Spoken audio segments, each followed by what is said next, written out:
5 पददेखि 8 पदसम्म। तर म तिमीहरूमध्ये कसैलाई तर यदि तिमीहरूमध्ये कसैलाई बुद्धिको अभाव छ भने उदार चित्तसँग नझर्किकन दिनुहुने परमेश्वरलाई त्यसले मागोस् र त्यसलाई त्यो दिनेछ। तर त्यसले कति पनि शङ्का नगरी विश्वाससाथ मागोस्। शङ्का गर्ने चाहिँ बतासले उचाल्दै पछाड्दै गर्ने समुद्रका छाल समान हुनेछ। त्यस्तो मानिसले यो नसम्झोस् कि उसले प्रभुबाट केही पाउनेछ, किनकि दोहोरो मन भएको मानिस उसका सबै चालचलनमा अस्थिर हुन्छ। हामी सबै मण्डली भन्नेछौँ आमेन आमेन। ओके, अघि मैले भने यो पुरै एक पददेखि नै हामीले पढ्न पाएको राम्रो हुने थियो। अनि यो पत्र चाहिँ तपाईँले याद गर्नु भने यो पत्र चाहिँ याकुबले चाहिँ ठाउँ ठाउँमा छरपष्ट भएकाहरूलाई भनेर लेखेको छ। हामी सबैले याद गर्नुपर्ने कुरा चाहिँ यसको पृष्ठभूमि चाहिँ तपाईँले 1 पददेखि चाहिँ 4 पदसम्म यसको ब्याकग्राउन्ड छ, जुन चाहिँ मैले आज प्रचार गर्ने जमर्को गरिनँ, किनकि हाम्रो विषय एकदम लामो हुन्छ कि भन्ने डरको कारणले गर्दा चाहिँ। तर अलिकति त्यसको कन्टेक्स्ट पृष्ठभूमि म तपाईँलाई बताउन चाहन्छु। हामी सबैलाई थाहा छ, जब पहिलो शताब्दीको मण्डली वृद्धि भएर गयो, मण्डलीहरू चाहिँ धेरै ठुलो सतावटबाट मण्डली भएर गयो। सतावटको कारणले मण्डलीहरू चाहिँ संसारभरि छरिएर गए।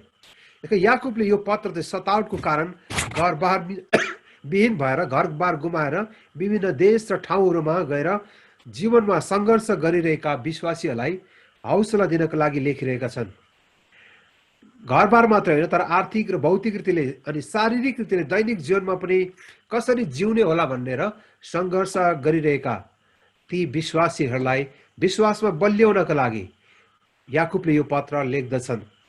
र सतावटको कारणले चाहिँ विश्वासीहरू चाहिँ छरपष्ट भएका छन् र संसारको विभिन्न भागमा तिनीहरू विभिन्न कारणले लुक्दै बस्दै भए पनि तिनीहरू विभिन्न सहरतिर तिनीहरू छरपष्ट भएका छन्।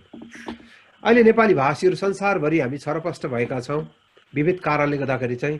सायद तपाईँहरू प्रायः जस्तो धेरै जस्तो सतावटको कारणले विभिन्न समस्याको कारणले तपाईँहरू पनि देशबाट नेपाल हुँदै संसारको विभिन्न भागमा पुग्नु भएको छ। परमेश्वरलाई धन्यवाद, यो परमेश्वरको एउटा महान योजना पनि हो हामीलाई संसारको विभिन्न कुनामा पुर्याउनको लागि। अनि अहिले याकुबको पृष्ठभूमि पनि लगभग मिल्दो छ, किनकि यी विश्वासीहरू छरपष्ट भएर लेखेको छ। अङ्ग्रेजीमा स्क्याटर भन्ने शब्द प्रयोग गरेको छ, सोजर्न स्क्याटर, अथवा कति छ त्यो एलियन्स भन्ने शब्द प्रयोग गरेको छ। परदेशी जस्तै तिनीहरू चाहिँ संसारभरि छरिएर बसेका थिए।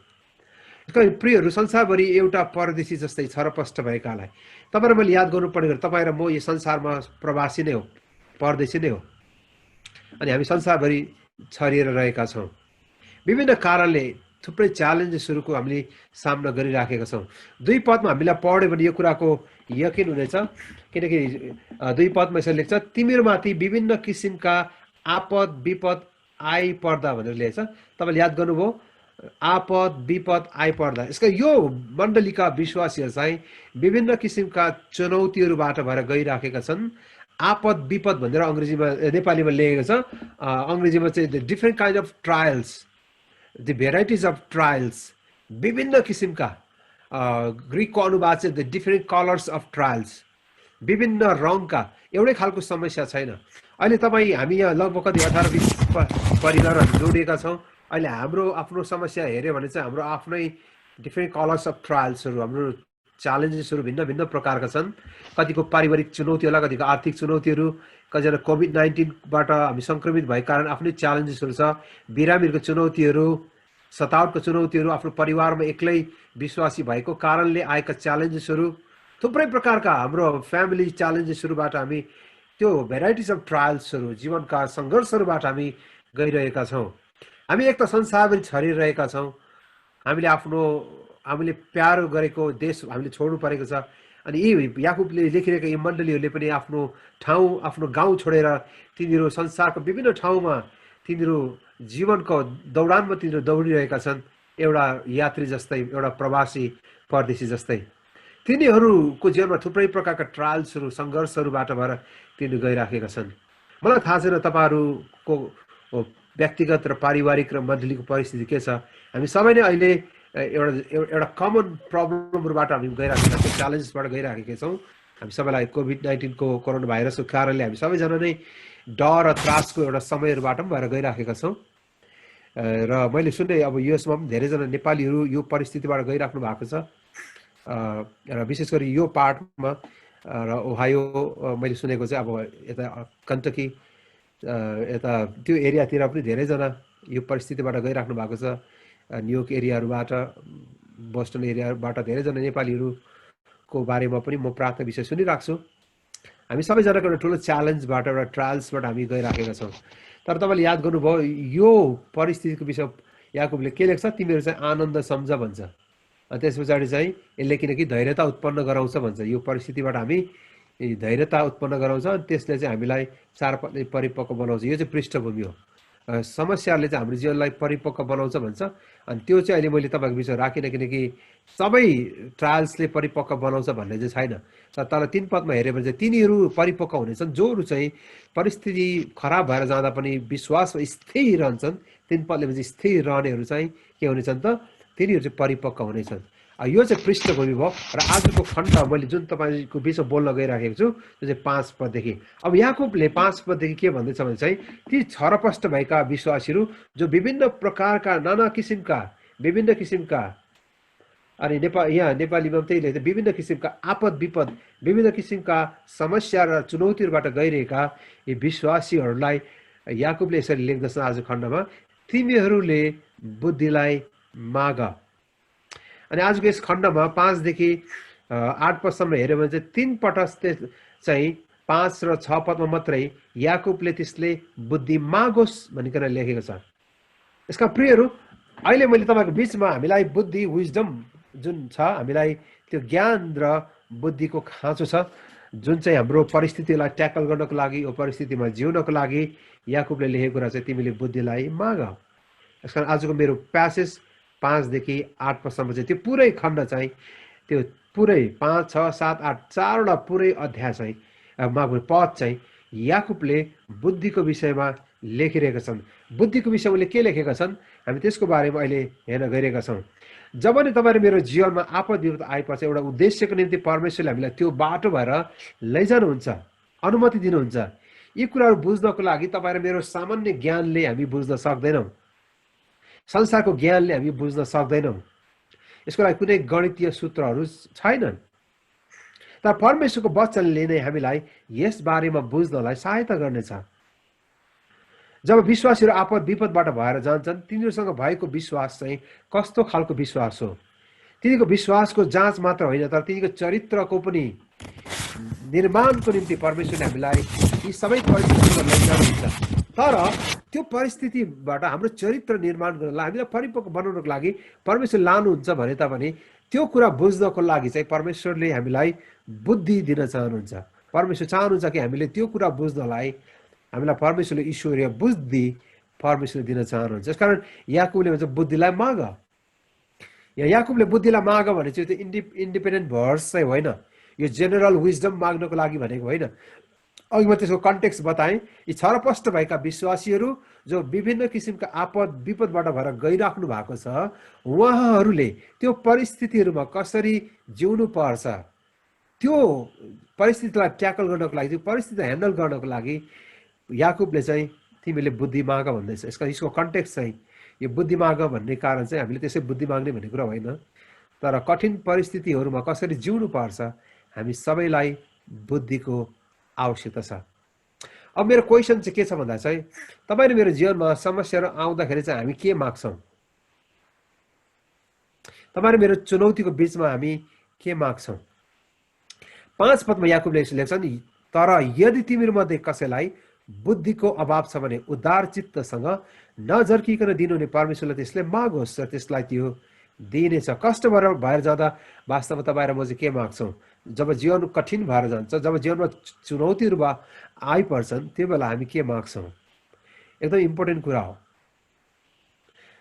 तपाईँले समस्या नपठाउनुहोस् भनेर प्रार्थना गर्नुहुन्छ कि वा समस्यालाई जित्नको लागि तपाईँले मलाई सामर्थ्य दिनुहोस् धेरै विश्वासीले प्रार्थना गरेको चाहिँ मैले सुनेको चाहिँ प्रभु तपाईँले शक्ति दिनुहोस् यस्तो समस्याहरू आइराखेको छ मेरो परिवारमा यो समस्या छ मेरो वैवाहिक जीवनमा यो समस्या छ मेरो नानीहरूलाई हुर्काउनु गाह्रो भइरहेछ अथवा आर्थिक कुराको च्यालेन्जेसहरू छ कसरी यो समस्याहरू आएको समस्यालाई कसरी ट्याकल गर्ने हाम्रो रिलेसनसिप बिग्रिरहेछ सम्बन्धहरू टुटिराखेका छन्। त्यो अवस्थालाई ट्याकल गर्नको लागि, समाधान गर्नको लागि हामी कहिलेकाहीँ चाहिँ परमेश्वरको शक्तिको निम्ति प्रार्थना गर्छौँ।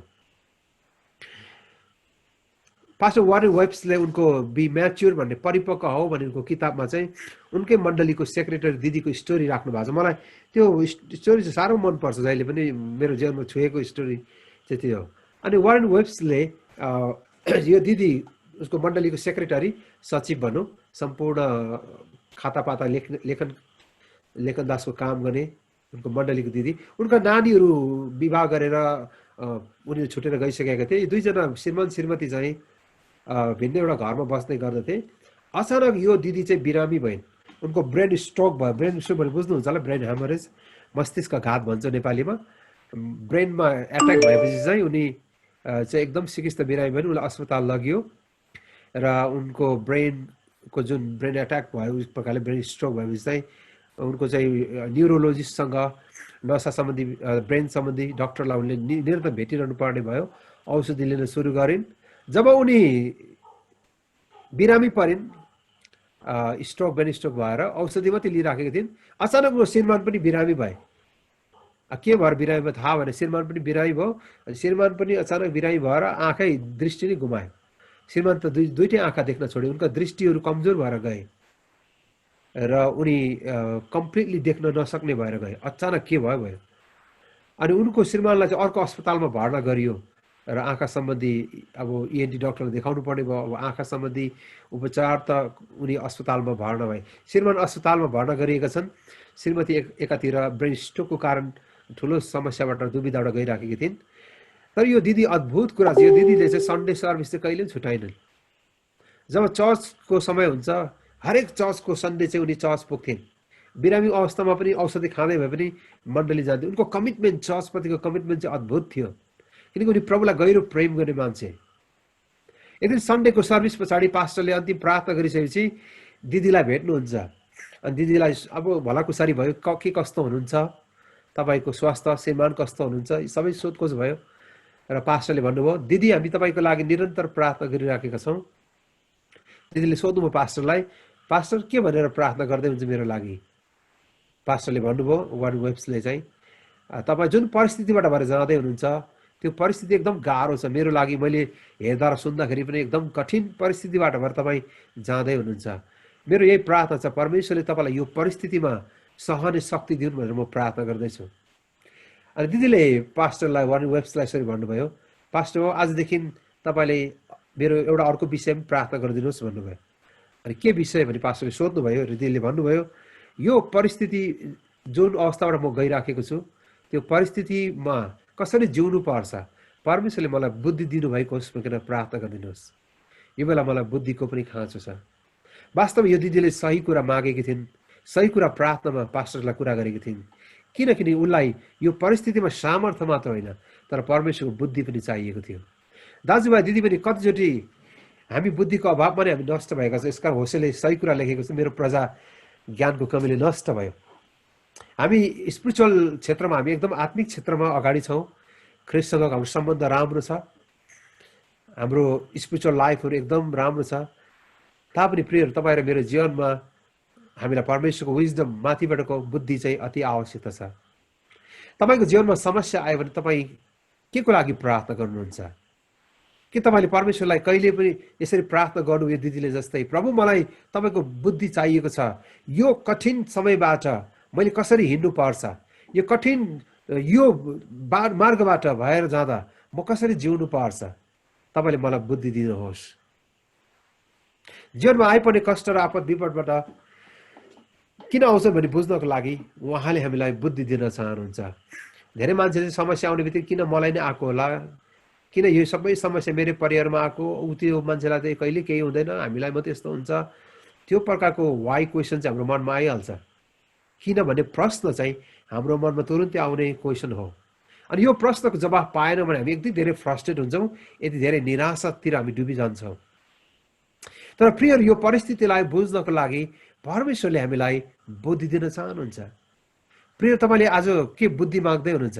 अहिले यो परिस्थितिलाई बुझ्न नसकेको कारणले गर्दा धेरै मानिसहरू, तपाईँले सुन्दै हुनुहुन्छ होला, नेपालको अहिले परिदृश्यहरू, इभन इन्डियाको म रिसर्चहरू पढिरहेको छु र विश्वको युएसको इभन युकेको म रिसर्चहरू पढिरहेको छु।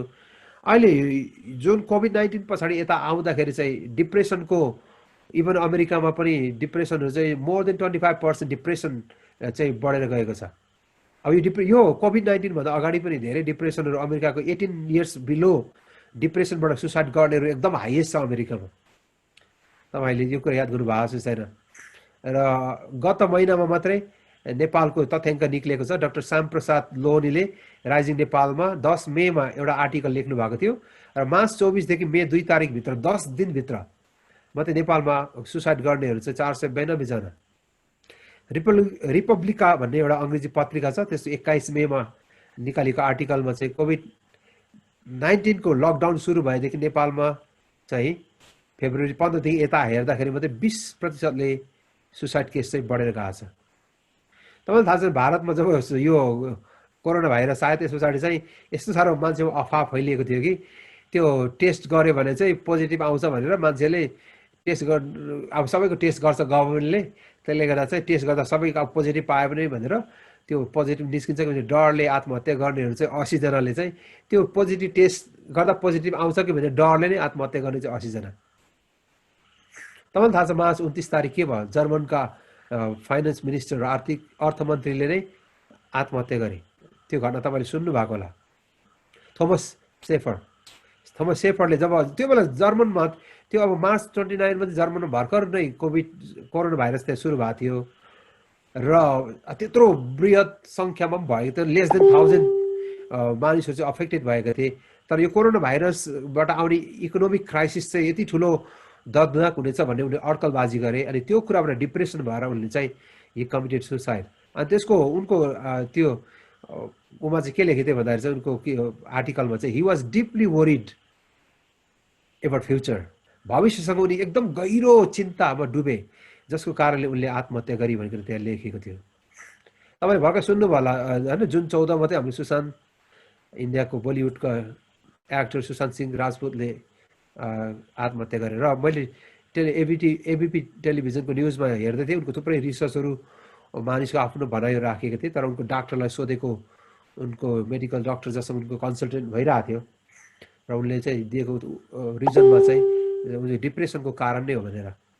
अब याद गर्नु छ सक्सेसफुल मान्छेहरू पनि कसैले एउटा आर्टिकलमा के लेख्थ्यो, उनको मिलियन्सभन्दा मिलियन्स फ्यानहरू छन् तर he was lonely. He had millions friends but he was lonely. हेर्नुहोस् त, उनको लाखौँ उसलाई पछ्याउने फ्रेन्ड्सहरू फलोवर्सहरू छन् तर he was still lonely. That's one reason he committed suicide. किन आज यो कुरा बढेर गइरहेको छ? तपाईँले मार्क रोजरले एउटा आर्टिकल लेख्नु भएको छ अमेरिकाको विषयमा, जामा साइकेस्ट्रिक भन्ने अनलाइन पत्रिकामा उनले लेखेका थिए। अमेरिकामा अहिले डिप्रेसन बढेको थुप्रै कारण छ, त्यसमा 4वटा मेन कारण मलाई साह्रो मन परेको थियो। पहिलो कुरा चाहिँ फाइनेन्सियल स्ट्रेसहरू, दोस्रो चाहिँ सोसियल डिस्टेन्सहरू, सामाजिक दूरीको कारणले, आर्थिक तनावको कारणले, तेस्रो चाहिँ सामाजिक र धार्मिक सङ्घ संस्थाहरू बन्द भएको कारणले। उदाहरणको लागि चर्चहरू धार्मिक शिक्षा दिने, किनकि धार्मिक शिक्षाले चाहिँ जहिले पनि इन्करेज हुन्छ, अब त्यो इन्करेजमेन्ट नपाएको कारण चाहिँ डिप्रेसन बढेर गयो भनेर। र अर्को चाहिँ आफन्तहरूलाई भेट्न नपाउने कारणले, बिरामी र मृतक परिवारलाई भेट्न नदिने कारणले गर्दा चाहिँ यो प्रकारको मानसिक डिप्रेसन बढेर गएको छ भनेर चाहिँ बताएको छ। त्यो मलाई लाग्छ मुनासिब कारण, राइट रिजनहरू पनि छन्। यी सबै चाहिँ सोसियोलोजिकल रिजनहरू, कारणहरू अहिले हामी देखिराखेका छौँ। तपाईँले याद गर्नुभयो यी सबै कुराले कहीँ न कहीँ हाम्रो जीवनलाई प्रभाव पारिराखेका छन्। तर तपाईँ र मेरो जीवनमा यी सबै कुरालाई, परिस्थितिलाई ट्याकल गर्नको लागि वी अल निड विजडम। र मैले इन्डियामा जब सुशान्तजीको मृत्यु भयो त्यस पछाडि चाहिँ थुप्रै प्रकारका रिजनहरू, थुप्रै प्रकार तर्कहरू ल्याएका थिए। कतिजना चाहिँ बलिउडको अरू एक्टरको कारणले, उनलाई राम्रो सुविधा नदिएको कारणले, उनलाई चाहिँ सायद बाइकट गरेको कारणले, उनलाई थुप्रै प्रकारले उनलाई चाहिँ डिस्कनेक्ट गरेको कारणले, त्यो प्रकार थुप्रै प्रकारका अरू थुप्रै एक्टर्सहरूले उनलाई खिली उडाएको कारणले थुप्रै रिजनहरू दिएका छन्। तर यी सबै रिजन भए तापनि he committed suicide, that's is personal matters. उसको व्यक्तिगत इच्छाको कुरा हो, उसको व्यक्तिगत सोचको कुरा हो, किनकि उसको आफ्नो कायरता हो। आत्महत्या भनेको चाहिँ वान अफ द के भनेको एउटा कवर्डनेस भनेर कायरतापन हो। प्रिय, यसको हामीले याद गर्नुपर्ने कुरा चाहिँ विजडम नभए चाहिँ के गर्नु र सक्सेस मात्रै भएर हुँदैन होला वी हेभ एभ्रिथिङ तर if we don't have wisdom जब यो परिस्थिति आउँछ संसारको तपाईँले याद गर्नुभयो संसारको सबैभन्दा हाइएस्ट सुसाइड देशहरू चाहिँ एकदम धनी राष्ट्रहरू हो तपाईँले संसारमा सबैभन्दा ठुलो पैसा भएको स्विजरल्यान्डहरू पनि संसारको अग्रिम पङ्क्तिमा छ तपाईँलाई थाहा छैन युएसहरू जापानहरू साउथ कोरियाहरू अग्रिम पङ्क्तिमा छन् रेड जोनमा पर्छ उनीहरू चाहिँ भुटान नेपालहरू बढी लास्टतिर छ एकदम तल सुसाइड केसमा सबभन्दा लोएस्ट सुसाइड केसहरूमा नेपाल भुटानहरू आउँछ तर हाइएस्ट ऱ्याङ्कमा रेड जोनतिर संसारका रिचेस्ट कन्ट्रीहरू पर्दछ यी सबै रिजन चाहिँ के छ भन्दा चाहिँ भौतिक कुराको उपलब्धि नै सबै कुराको एन्सर होइन उत्तर होइन वी अल निड विजडम अनि यो बुद्धि चाहिँ संसारबाट आउने बुद्धिको कुरा गरेको होइन संसारको ज्ञानबाट शिक्षाबाट पाठशालाबाट आउने बुद्धि होइन संसारको पुस्तक पढेर आउने ज्ञानको कुरा यहाँ लेखेको कुरा होइन याकुबले यो बुद्धि चाहिँ माथिबाट आउने ज्ञान माथिबाट आउने बुद्धिको विषयमा याकुबले लेख्दछ किनकि यसको स्रोत चाहिँ परमेश्वर नै हुनुहुन्छ यसको प्रियहरू कष्टबाट भएर जाँदाखेरि तपाईँ र म के माग्छौँ हामीलाई यस संसारमा जिउनलाई बुद्धि अहिले सबैभन्दा ठुलो महत्त्वपूर्ण कुरा चाहिँ बुद्धिको आवश्यकता परेको छ जीवनमा आइपर्ने कष्टहरूलाई सामना गर्नलाई हामीलाई परमेश्वरको बुद्धि चाहिएको छ यसकारण त पावलले एफिसीको 5:15-16 लेख्दछन् यसरी कसरी हिँड्छौ ध्यानसँग हेर निर्बुद्धि मानिस जस्तो होइन तर बुद्धिमान मानिस जस्तो किनकि दिन खराब छ मूर्ख नहो प्रभुको इच्छा के छ सो बुझ प्रभुको इच्छा बुझ्नलाई वी अल निड विजडम हामीलाई बुद्धि चाहिन्छ परमेश्वरको इच्छा नबुझेको कारणले धेरै मानिसले आफ्नो जीवन गुमाइराखेका छन् धेरै मानिसहरू डिप्रेसनमा गएका छन् कति मान्छे सुत्न सकिरहेका छैनन् किनकि तिनीहरूले परमेश्वरबाटको विजडम बुद्धिलाई प्राप्त नगरेका कारण बुद्धिलाई पुरानो करारमा चाहिँ स्किल भन्छ अङ्ग्रेजीमा स्किलसिप कला भनौँ कलासँग पनि तुलना गरेको छ जीवन जिउने एउटा कला चाहिँ त्यो चाहिँ विजडम हो जीवन कसरी जिउनु पर्छ त्यसको लागि पनि तपाईँ र मलाई त्यो कला चाहिन्छ वी अल निड विजडम अनि त्यही विजडमलाई चाहिँ पुरानो करारमा चाहिँ ओल्ड टेस्टामेन्टमा चाहिँ स्किलसँग तुलना गरेको छ we all need skills to live a life to live a better life असल जीवन जिउनको लागि हामीलाई त्यो त्यो त्यो कला चाहिन्छ त्यो कला चाहिँ विजडम हो यसको समस्यामा हामी कसरी आज्ञाकारी भएर परमेश्वरको महिमाको निम्ति जिउन सक्छौँ त्यो कुरा जान्नको लागि हामीलाई बुद्धि आवश्यकता छ अनि प्रियहरू त्यही कुरा चाहिँ आज याकुबले यहाँ लेखिरहेका छन् हामीलाई सजिलै यो याकुबले के त माग भन्छ र हामी सबैलाई माग्ने भन्ने कुरा चाहिँ एकदम गाह्रो कुरा पनि हो माग्नको लागि चाहिँ कुनै कोहीसँग माग्नको लागि चाहिँ हामीसँग नम्रता पनि चाहिन्छ बुझ्नुभयो भएन वी अल पिपल हामी सबैजना चाहिँ हामी we all have some kind of ego हामीसँग केही न केही त्यो घमण्ड स्व केन्द्रित आफू केन्द्रित घमण्डहरू छ जसले हामीलाई माग्ने कुराहरूबाट वञ्चित गर्छ माग्ने व्यक्ति तिनीहरू हुन् जो व्यक्तिहरू नम्र छन् तपाईँले याद गर्नुभयो माग्नको लागि मान्छे कति नम्र हुनुपर्छ बाटोमा बस्ने माग्नेलाई हेर्नुहोस् त ऊ माग्नेको कहिले पनि घमण्ड हुँदैन हुन त हिजो आज मैले सुनेको चाहिँ चाइनामा त माग्नेहरूले पनि अहिले त त्यो रिडिङ कार्ड लिएर माग्नु त्यो मेसिन लिएर माग्नुपर्छ अरे किनभने चाहिँ अहिले पैसा दिनुको लागि चाहिँ बाहिर सर्छ भनेर चाहिँ मान्छेले एटिएम कार्डै त्यहाँ सुगाउँछ त्यो मेसिनमा च्याँ गर्ने त्यो पैसा गइहाल्छ अब माग्नेहरू पनि त्यो मेसिन बोकेर बस्नुपर्ने भयो स्ट्यान्डर्ड माग्नेहरू तर प्रियहरू माग्नको लागि नम्रता चाहिन्छ त्यो अनुरोध गर्नुपर्ने त्यो बाटोमा हिँडेर जाने मान्छेलाई हेरेर माग्नुपर्ने कुरा छ माग्नु सजिलो छैन अनि हामी सबैजना चाहिँ इभन परमेश्वरसँग हामी माग्न चाहँदैनौँ किनकि हामी सो केन्द्रित मान्छे हो म आफ्नो घमण्डमा हामी आफै जिउन चाहन्छौँ म आफै गर्न सक्छु मेरो जीवनको सङ्घर्ष म आफै सम्हाल्न सक्छु त्यो प्रकारले हामी जीवनमा म आफै गर्न सक्छु मैले परमेश्वरलाई किन गुहार्ने र परमेश्वरलाई किन मैले सहायता माग्ने र किन परमेश्वरलाई मैले बुद्धि माग्ने र हामी त्यो घमण्डभित्र हामी जिउँदछौँ अनि धेरैचोटि हामी जीवनमा हाम्रो आफ्नै बुद्धि र बलबुत्ताले हामी जीवन आफै डोर्याउन चाहन्छौँ अनि हामी यति धेरै निराशामा डुब्छौँ अन्तमा अनि हामी आफैदेखि आफैसँग पनि हामी रिसाउँदछौँ परिवारका सदस्यसँग हामी रिसाउँदछौँ वैवाहिक जीवनमा त्यसले झगडा ल्याउँदछ, किनकि हामी आफ्नो समस्या समाधान गर्नु नसकेपछि चाहिँ अन्तिममा चाहिँ परिवारभित्र त्यसले तनाव लिएर आउँदछ, हाम्रो सम्बन्धहरू बिगार्दछ। किनकि हामीले परमेश्वरबाट त्यो बुद्धिलाई नमागेको कारणले। हाम्रो आफ्नै स्वविवेकले, आफ्नै ज्ञान र आफ्नै बुद्धिमा, आफ्नै सामर्थ्यमा हामी बल जति हिँड्न चाहन्छौँ। तर याकुबले लेख्छ, जब तिमी आपद विपदबाट भएर जान्छौ तिमीले परमेश्वरलाई माग। बुद्धि चाहिँ एकदम महत्त्वपूर्ण कुरा हो। तपाईँले कसरी हेर्नुहुन्छ होइन, सोलोमनले थुप्रै बुद्धिहरू लेखेर गएका छन् हितोपदेश उपदेशकमा र भजनसङ्ग्रहमा थुप्रै विजडमहरू हामीलाई लेखिएका छन्। हितोपदेशको 3 अध्यायको 21देखि 24 वर्ष यसरी लेखेका छन् सोलोमनले, हे मेरो छोरो, सद्बुद्धि र विवेकलाई जोगाइराख, तिनलाई तेरो दृष्टिबाट जान नदे, ती तेरो निम्ति जीवन र तेरो गलामा शोभाको गहना जाइ हुनेछ। तब त आफ्नो मार्गमा सुरक्षित भई हिँड्नेछस्, तेरा खुट्टाहरू लरबरिने छैन। जब त ढल्किनेछस् त भयभीत हुने छैनस्, जब त ढल्किनेछस् तँलाई मिठो निद्रा लाग्नेछ। तपाईँले याद गर्नुहुन्छ सोलोमनले के भन्दैछ यहाँ, त्यो विवेकलाई, त्यो विजडमलाई तिमीले जोगाइराख, तिम्रो दृष्टिबाट त्यसलाई जान नदे, त्यो तेरो लागि जीवन हो। The wisdom is your life. त्यो विजडम छ नि, जो बुद्धि, त्यो तिम्रो जीवन हो भन्दैछ। त्यो तेरो जीवनको लागि गहना हो। तसँग यदि बुद्धि छ भने त्यसले तेरो मार्गलाई सुरक्षित राख्नेछ र तेरा खुट्टाहरू लरबरिने छैन। प्रियहरू, परमेश्वरको बुद्धिलाई प्राप्त गरेका मान्छेहरू जीवनमा जस्तो सुकै कठिनाई र सङ्घर्ष, तिनीहरूका पाइलाहरू स्थिर हुनेछन्, तिनीहरू लरबरिने छैन, तिनीहरू विश्वासमा खडा भइराख्नेछन्, किनकि तिनीहरूको पाइलाहरूलाई ख्रिस्टले चट्टानमा पाइलाहरू अस्थिर हुने छैन। जब तिनीहरू ढल्कनेछन् भयभीत हुने छैनन् भन्छ। आज कतिजना ढल्किन्छ धेरैचोटि भएको कारणले, भयभीत भने चाहिँ डराउने छैन भनेको। प्रिय, तपाईँ र मेरो मनमा अहिले पनि डर भइराखेको छ भने चाहिँ वी अल निड विजडम, किनकि परमेश्वरबाट आएको बुद्धिले चाहिँ हाम्रो जीवनमा भयहरूलाई हटाउनेछ। यसकारण यहाँ यसरी छ, बुद्धिलाई प्राप्त गर, जब त ढल्किनेछस् त डराउने छैनस्, जब त ढल्किनेछस् तँलाई मिठो निद्रा लाग्नेछ। दाजुभाइ दिदीबहिनीहरू, तपाईँ निदाउँदै हुनुहुन्छ कि निदाउँदै हुनुहुन्न मलाई थाहा छैन।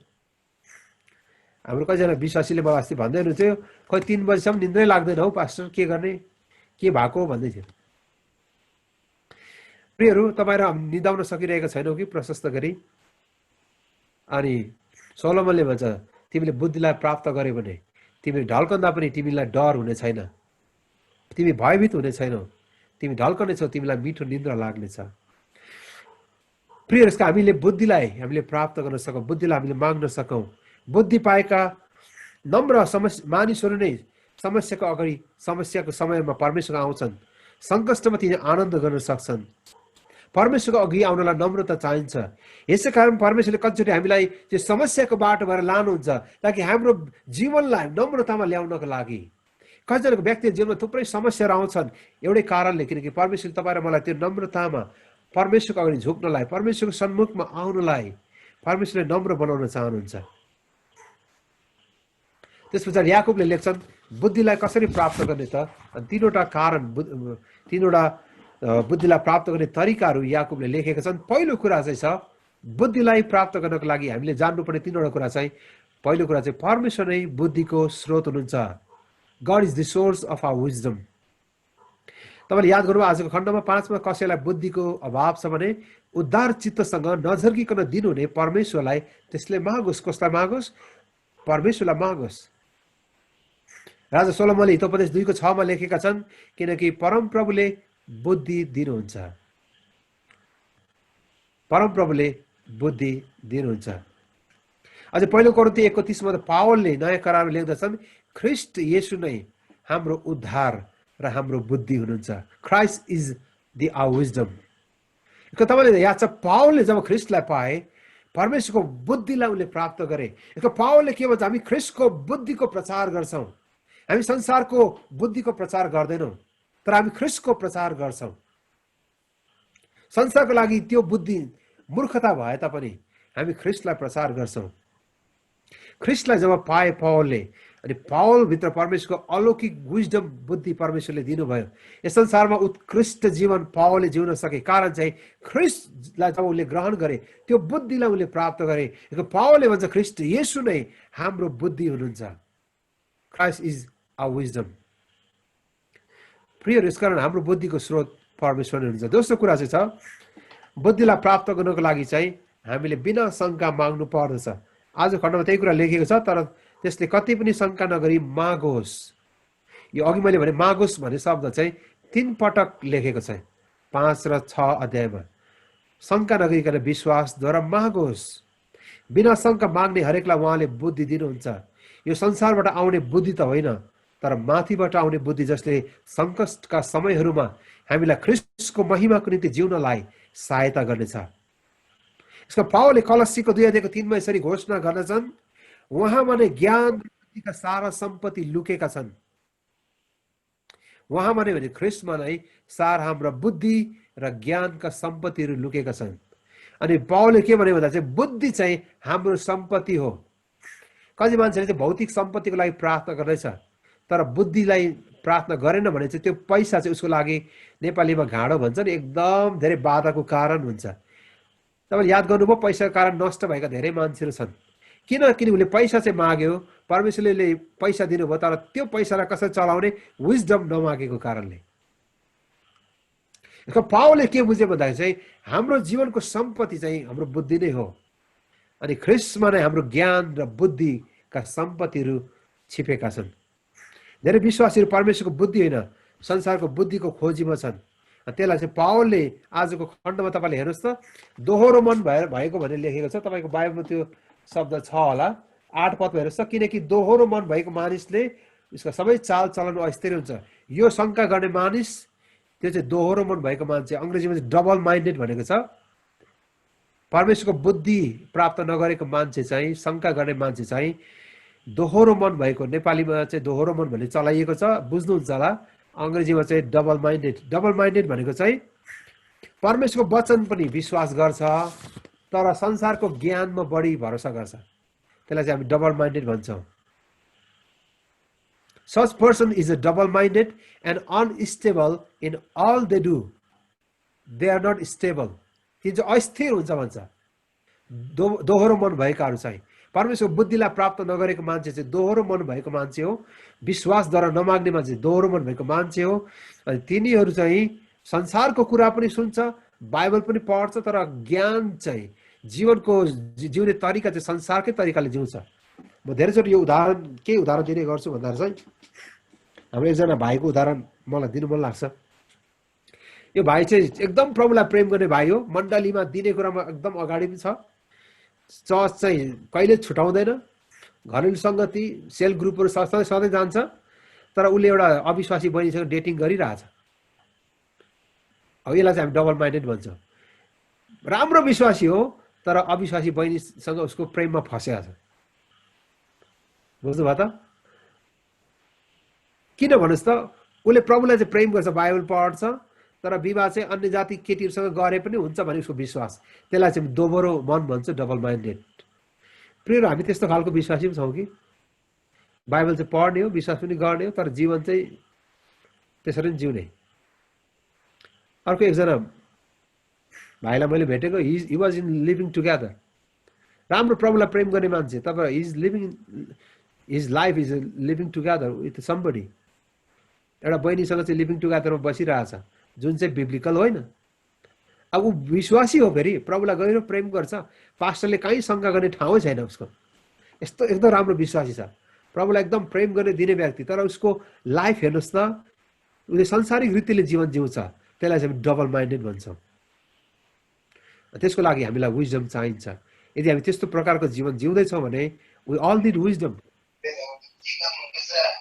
कुरा चाहिँ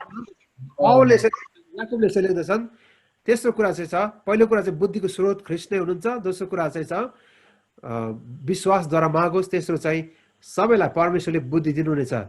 हाम्रो अङ्ग्रेजी बाइबल यु सुड आस्क अनि हु गिभ्स जेनरसली टु अल। सबैलाई भन्ने जो जेनरसली टु अल, नेपालीमा चाहिँ त्यो शब्द छैन, त्यसलाई दिइनेछ भनेर लेखेछ। तर अङ्ग्रेजी र ग्रिक बाइबल चाहिँ त्यो स्पष्ट लेखेको छ सबैलाई दिइनेछ। अब सबैलाई दिइनेछ भन्ने कुरा चाहिँ संसारमा जन्मने सबैले बुद्धि पाउँछ भन्ने कुरा चाहिँ होइन, तर तिनीहरूलाई परमेश्वरले दिनुहुन्छ, तिनीहरू सबैलाई दिनुहुनेछ जसले विश्वासद्वारा बुद्धिलाई माग्दछन्, तिनीहरूलाई परमेश्वरले बुद्धि दिनुहुन्छ। यसका प्रियहरू, सबैलाई परमेश्वरले बुद्धि दिनुहुन्छ भन्ने कुरा होइन। विश्वास नगर्नेहरूलाई परमेश्वरले बुद्धि दिनुहुन्न, तर विश्वासद्वारा माग्नेहरूलाई परमेश्वरले बुद्धि दिनुहुन्छ। याकुबले जोड दिएर लेख्छन् कि बिना शङ्का विश्वासद्वारा हामी माग्न सकौँ। तपाईँले याद गर्नुभयो। त्यस पछाडि मेरो विचारमा अर्को एउटा पद मलाई साह्रो मनपर्छ 6 पदमा, तर शङ्का गरेर माग्ने चाहिँ समुद्रको छालसँग तुलना गरेको छ। हेर्नुहोस् त, बतासले उचाल्दै पछार्दै गर्ने समुद्रका छाल समान हुनेछन्। तपाईँले याद गर्नुभयो याकुबले के भनेको? त्यस्तो विश्वासीलाई चाहिँ समुद्रको छालसँग तुलना गरेको छ। किन समुद्रको छाल भन्दाखेरि चाहिँ समुद्रको छाल, तपाईँले जब समुद्रमा गएर हेर्नुहुन्छ, समुद्रको छालको आफ्नै बाटो हुँदैन, मार्ग हुँदैन। समुद्रको छालको आफ्नै लक्ष्य हुँदैन।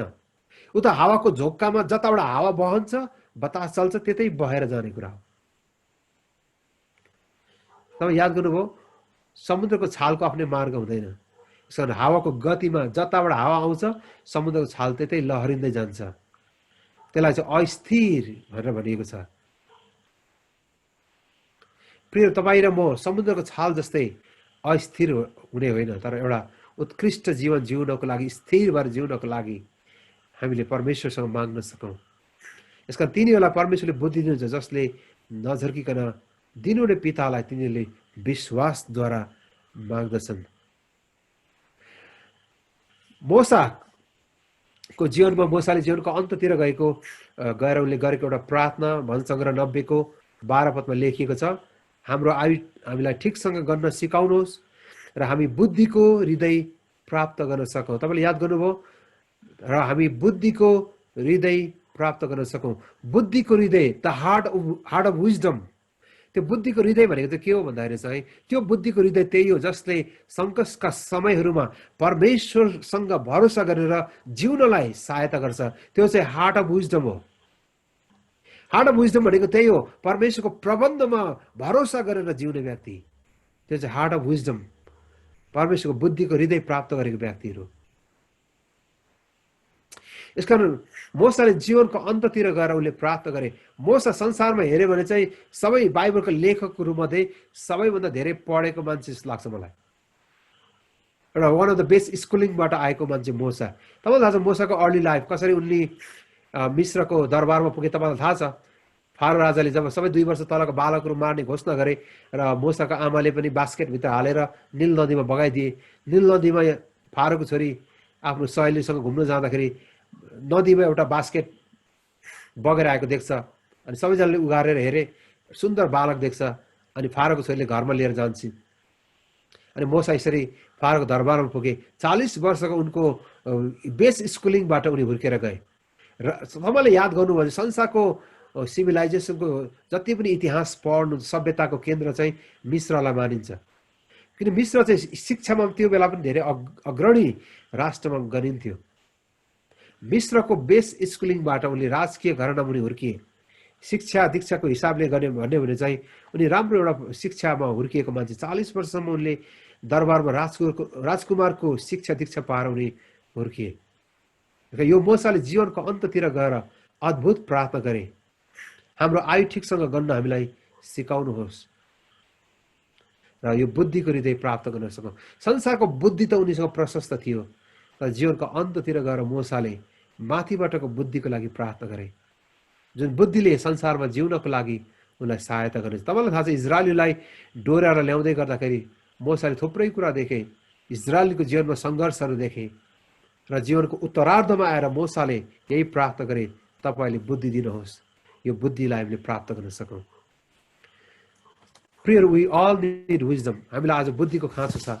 मोसाले इजरायलीहरूको सङ्घर्षको जीवनलाई हेरेर इजरायलीलाई डोर्याउनको निम्ति परमेश्वरसँग बुद्धि मागे र उनको बाँकी रहेको जीवन कसरी जिउनु पर्छ मोसाले परमेश्वरसँग बुद्धि मागे। यद्यपि संसारिक ज्ञान र बुद्धि त उनीसँग प्रशस्त थियो, तर माथिबाटको बुद्धि उनले मागे। त्यस पछाडि तपाईँले आजको 9 देखि 11 पदसम्म हेऱ्यो भने चाहिँ किनकि हाम्रो जीवन चाहिँ छोटो छ, हाम्रो जीवन चाहिँ चाँडै बितेर गइरहेको छ भन्छ।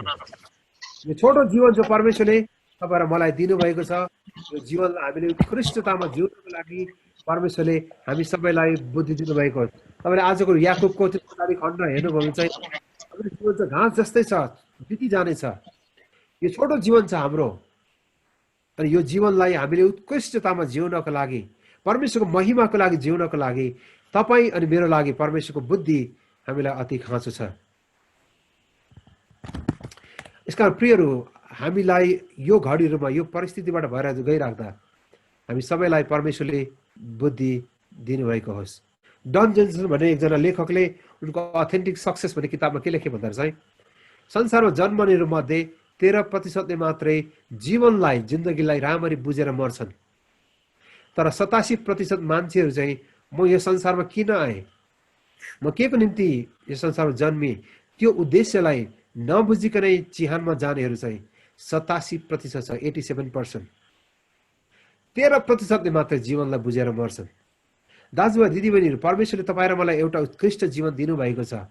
यो जीवनको अर्थ बुझेर हामी यो संसारमा बिदा हुन सकौँ, त्यसको लागि पनि मूसाले प्रार्थना गरे, तपाईँले मलाई बुद्धिको हृदय दिनुहोस् ताकि यो बाँकी जीवन कसरी जिउनु पर्छ, जीवनलाई कसरी समयलाई गन्दैमा जिउनु पर्छ, त्यो बुद्धिलाई मैले प्राप्त गर्न सकौँ।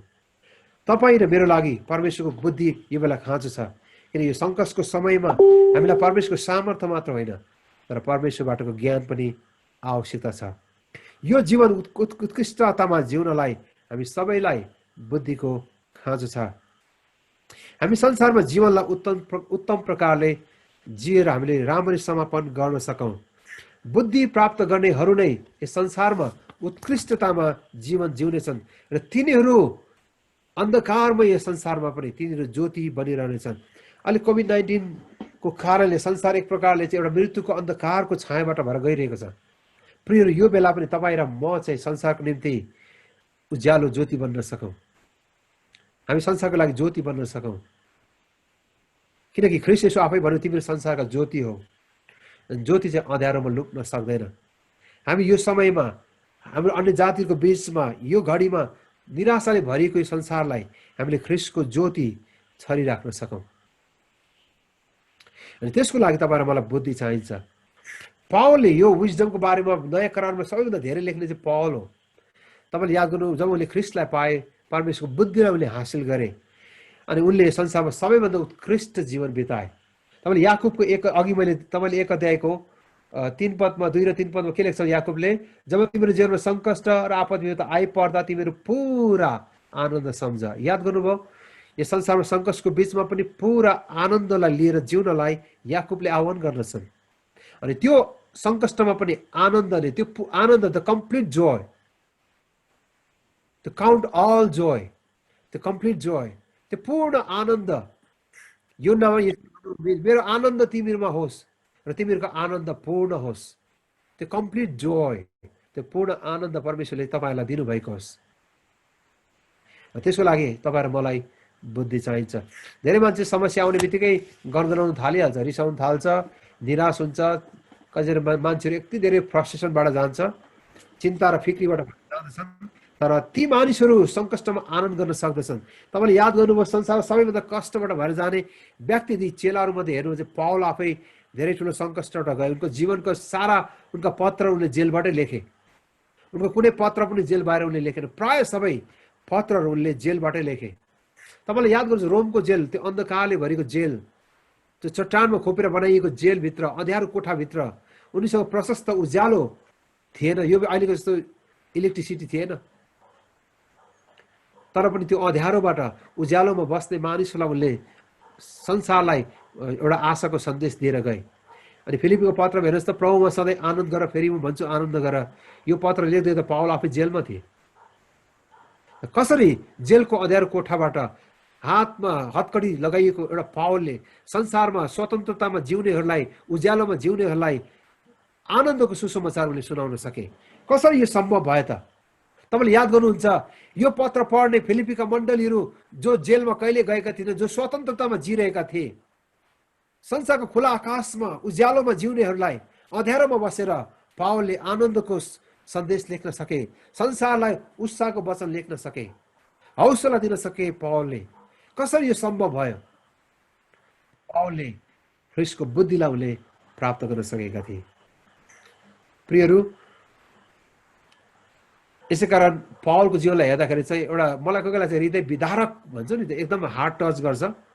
कसरी त्यो जेलको अँध्यारोबाट संसारमा उज्यालोमा बस्नेहरूलाई उनले हौसला दिन सके, कसरी आनन्द गर भनेर उनले लेख्न सके। त्यो अद्भुत त्यो आनन्द पौलमा थियो, किनकि उनले ख्रिस्टको त्यो बुद्धिलाई प्राप्त गर्न सके। यसको त्यो परमेश्वरबाट आएको विजडमले चाहिँ हामीलाई संसारमा उत्कृष्टतामा जिउनलाई, समस्याहरूमा हामी आनन्दित भएर जिउनलाई, परमेश्वरमा धैर्यतामा जिउनलाई, उहाँमा भरोसा गरिराख्नलाई, उहाँको प्रबन्धहरूमा विश्वास गर्नलाई त्यो परमेश्वरको बुद्धिले हामीलाई सहायता गर्नेछ। त्यही बुद्धि परमेश्वरले यहाँहरू सबैलाई दिनुभएको छ। मेरो यही प्रार्थना चाहिँ यी घडीहरूमा, यो परिस्थितिहरूमा परमेश्वरले यहाँलाई उहाँको अद्भुत अवर्णनीय ज्ञान र बुद्धिले परमेश्वरले भर्नु भएको होस्। याकुबले भने जस्तै, ताकि हामी सङ्कष्टमा पनि हामी पुरा आनन्द गर्न सकौँ। परमेश्वरले यहाँहरू सबैलाई प्रशस्त आशिष दिनु। Thank you pastor, thank you so much. सबैलाई जय मसी। हजुर, थ्याङ्क यू, जय मसी सबैलाई। पास्टरज्यूलाई धेरै धेरै धन्यवाद। हाम्रो लागि एउटा धेरै आशिषपूर्ण अनि च्यालेन्जपूर्ण प्रभुको वचनबाट हामीलाई राख्नुभयो। धैर्यतामा, कष्टमा र दुःखमा हामी कसरी धैर्य गर्ने अनि प्रार्थना